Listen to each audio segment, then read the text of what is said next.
تو فرمایا اللہ تعالیٰ نے کہ میں تمہیں مارتا ہوں، جلاتا ہوں، میں نے تمہیں پیدا کیا، زندہ کیا، یہ سب میں ہی کرتا ہوں، اللہ ہی کرنے والا، ورنہ جناب کون کس کو مار سکتا ہے؟ بظاہر انسان سبب بنتا ہے، قتل کرتا ہے، لیکن موت تو اللہ پیدا کرتا ہے نا۔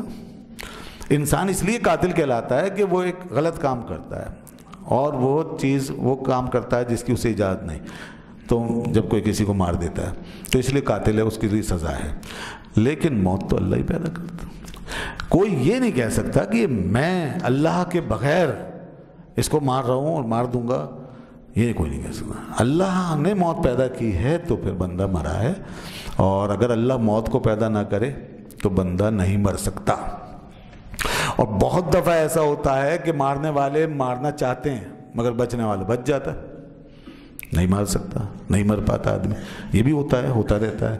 تو اس لیے موت کا خالق بھی اللہ ہے، هو الذی خلق، وہی ہے جس نے پیدا کیا، اس کو خلق الموت والحیات لیبلوکم ایکم احسن عملا، یعنی موت کو بھی پیدا کیا، زندگی کو پیدا کیا۔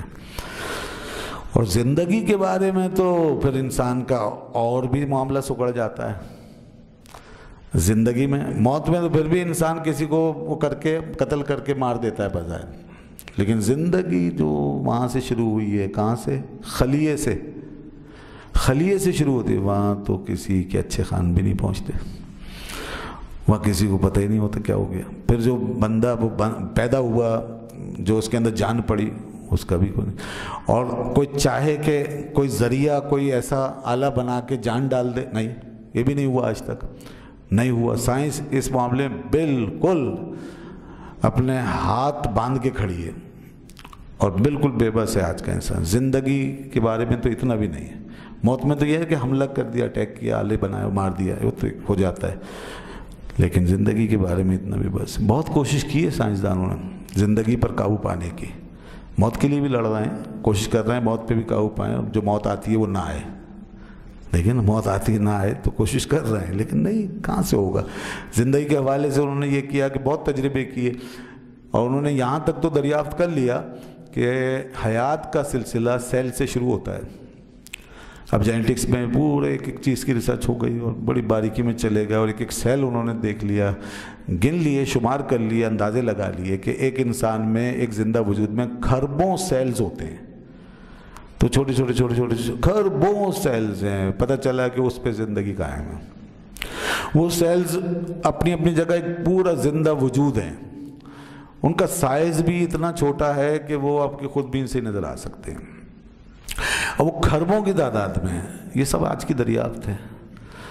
تو اب اس میں انہوں نے دیکھا یہ سیلز جو ہیں اگر انسان کے ہوتے ہیں تو وہ زندہ ہوتا ہے، اور کم ہو جاتے ہیں تو ختم ہو جاتا ہے، اور یہ حقیقت ہے۔ سیلز خربوں روزانہ ٹوٹتے ہیں، روزانہ بنتے ہیں، روزانہ تباہ ہوتے ہیں، روزانہ نئی سیل پہ ہر وقت ہو رہا ہے یہ عمل انسان کے اندر۔ اور جب موت کا وقت آتا ہے تو پھر وہ بننا کم ہو جاتا ہے سلسلہ بڑھاپے میں، اس لیے ہم کمزور ہو جاتے ہیں کہ بننے والے سیلز کم ہو جاتے ہیں اور بگڑنے والے، تباہ ہونے والے زیادہ ہو جاتے ہیں، وہ بیلنس آؤٹ ہو جاتا ہے۔ پھر اتنے سیلز نہیں رہ پاتے انسان کے جسم میں کہ وہ اس کو کھڑا رکھ سکے، تو یوں آدمی خود بخود، کچھ نہ بھی ہونا اسے، تو خود بخود موت کے منہ میں چلا جائے گا، بغیر بیماری کے بھی جائے گا، بغیر ایکسیڈنٹ کے جائے گا، خود بخود جائے گا۔ کیوں؟ اندر سے سیل ختم ہو گئے، چلیے بس وقت ہو گیا پورا۔ یہ اللہ کا نظام ہے۔ اب سیلز پر انہوں نے تحقیق کی اور چاہا کہ ان سیلز کو کسی طریقے سے ہم اس میں زندگی کو سمجھ کے اس کو بنائیں۔ تو اب سیلز کا جو تجزیہ کیا، اس کا انالیسس کیا، تو سیلز، ایک سیل میں پتہ نہیں کتنے اجزاء ملے جن سے زندگی بن، 10-15 اجزاء۔ انہوں نے سب کو دیکھا اور پھر اس کے بعد 10 لاکھ مرتبہ تجربے کیے اس کے۔ جی ہاں، 10 لاکھ مرتبہ کہ سیل، یہ ساری چیزیں جمع کر کے اتنی مقدار میں ان کو جمع کر کے سیل بنائیں، سیل کی شکل دیں، اور پھر اس میں زندگی لائیں۔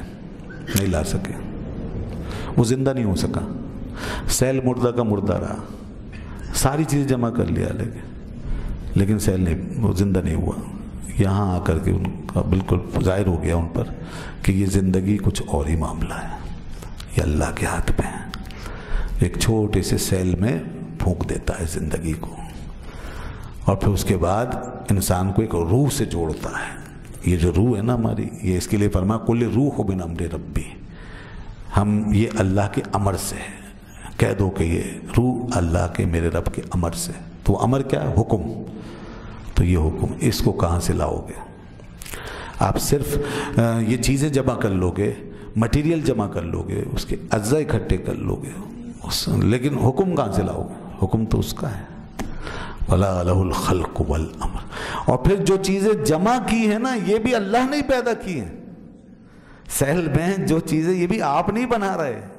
اس لیے تو اس نے فرمایا اَلَا لَهُ الْخَلْقُ وَالْأَمْرُ.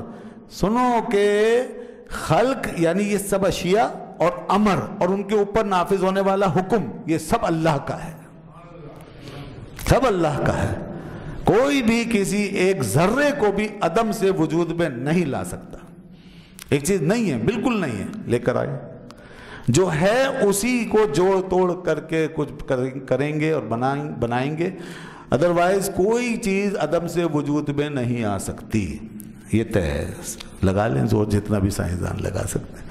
تو اس لیے اللہ نے فرمایا جب یہ حقائق ہیں تو پھر تم میرا انکار کیوں کرتے ہو؟